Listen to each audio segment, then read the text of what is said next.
In early 2010, a team of geneticists in America began DNA testing on possibly the strangest looking skull ever discovered. Whilst trying to recover its nuclear DNA and matching it against the National Institute of Health database, they found a significant number of coherent base pairs that have never been seen before. This was an historic moment for science, as it proved beyond all reasonable doubt that part of the skull's DNA is not human. Since that result, the geneticists have predicted that when the final genome recovery is complete, it will provide science with the first record of alien DNA ever discovered. The skull's caretaker is Lloyd Pye. Lloyd, a researcher in aspects of human origins, named it the Starchild. It was found in Mexico in the 1930s, and through carbon dating, we know that the skull is over 900 years old. It has over 24 major physiological differences to that of a human. These are the cuts in the skulls for DNA testing, and you see that the Starchild, when I've been saying it's half as thick, you see very clearly here. In some points it's even less than half. And this is, in the skull. So, there's just no exaggeration there. There's a complete difference in the bone throughout. Uniformly, it's different. This is the biochemistry of a typical human bone. Its calcium and phosphorus levels are high, and its oxygen and carbon levels are low. But with the Starchild, it's quite different. The phosphorus is down, and the carbon and oxygen are up, indicating its biochemistry is more like tooth enamel than regular bone. This is a scanning electron microscope view of the bone, and this is the way bone is created. You have the cortical layer here, and in here are the cancellous holes where the bone marrow moves.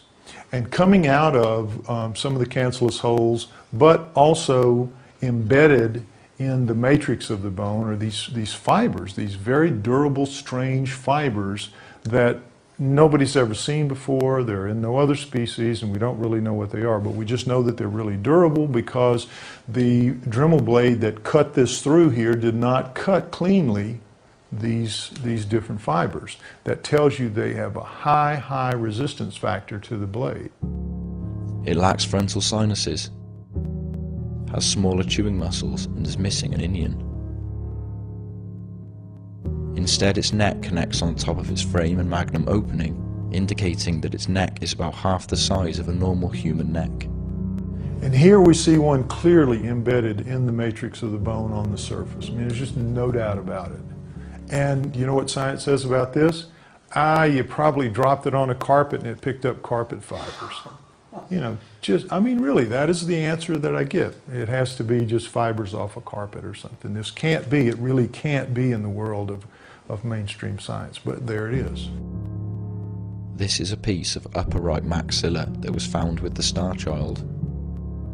When one of the teeth was extracted, it was found to have very heavy roots, indicating it was an adult when it died. When the maxilla was x-rayed, a staggering 5 more teeth were discovered, waiting to come down. The key is that normal human bone, when you die, there are bacteria in your body that scour and eat every bit of your marrow out, and they leave your bone polished, shining, just like this, just like you see. You could eat out of that, just like the bacteria did. It's so clean. There is no marrow left anywhere. And this is the way it is with all animals when they die. With a Starchild, we see a big difference. And we also see a difference in the color too. It's much more milkier than that alabaster look of the human bone because it's got so much more collagen. But you see this red residue here sprinkled everywhere. We don't know what that is.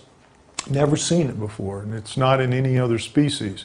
It's not blood because when blood oxidizes, it's not our blood anyway, or our type blood, because when blood oxidizes it turns black. So if that was bone marrow, that would be black. So those two things, the fibers and the residue, are just unknown in anything else. And here they sit in the Starchild, both of them, and yet science just says, And this is what they say. This is what you need to understand about science. And all of these physiological differences that I've just pointed out, they mean nothing to mainstream science. They mean nothing. In January of this year, a geneticist contacted me out of the blue And he said, I think you really might have something. And he said, if you send me a sample, I will take a new technique, a new shotgunning technique, which recovers much smaller pieces than the old primer technique. So he took it. About 6 weeks later, he got back in touch with me and he says, you're really not going to believe what's happening here. I don't believe it. I've done it enough times now to where I'm convinced that I'm doing it right, and we're getting some very unusual results. Some of it comes out human, sure enough. You see right here, this sequence of 265 base pairs long, 265, no question about it, part of the Starchild is human. Except, next slide, some of the Starchild's DNA comes back with this incredible reading. No significant similarity found. 342 base pairs long. It's a coherent base pair sequence not found in the NIH database. I said, well, what's the answer? And he says, well, it could be, and here's where we go off the deep end, it could be that it's an alien, entirely an alien, born to a human mother. And I said, what? How would that happen? How would you get a pure alien born to a human mother? So he made up a slide for me and sent it to me. And he said, now understand, this is happening today. This is happening today. If a human female has mitochondrial disease, which means that her mitochondria are bad and are going to produce very, very flawed and dead children for the most part. If it's found out that she has that and she wants to have a child with her mate, her husband, what they can do is they can take her package, put it in a dish, you've heard about this, and mix it with her husband's sperm and create a zygote with her chromosome package and her husband's chromosome package. Then they take an egg, a good egg from a third party, a woman, take that woman's chromosomal package out, put the zygote in, put that egg in the first woman, and she will have a baby that will be her and her husband's genes, but it will have the mitochondria of the third woman. So he said we could have the same thing. You'd have two aliens getting together, making a zygote, and for whatever reason, taking the chromosomal package out of a female egg, putting it in, and then she will bring it to term, and it's a full alien, nothing but alien DNA in it, but it has her human mitochondrial DNA. Now, why? Why would they do that? We don't have any idea.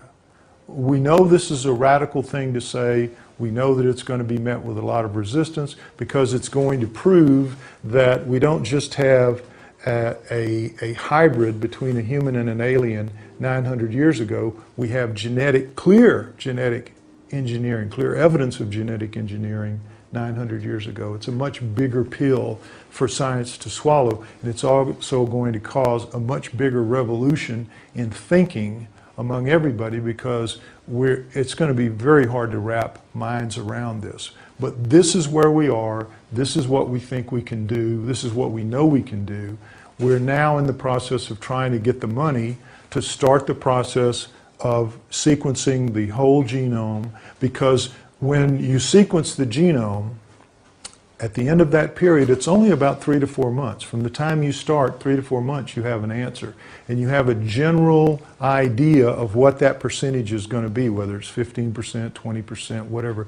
You can do it within, say, 5 points of error, just recovering the whole genome. And then you have the period of 8 to 12 months where they're going to have to fine-tune it and figure out all of the unknown parts. And then they'll be able to say within a margin of error of 1 or 2% what the difference is. And that difference is going to stick, because anybody that does it again, that's the beauty of DNA. It's the math of biology. It's repeatable again and again. And this is why we win, because we are producing something they can't argue with. There isn't any of this business about nature can do anything. When it comes to DNA, DNA trumps nature. So whatever the DNA says is whatever is going to have to be accepted.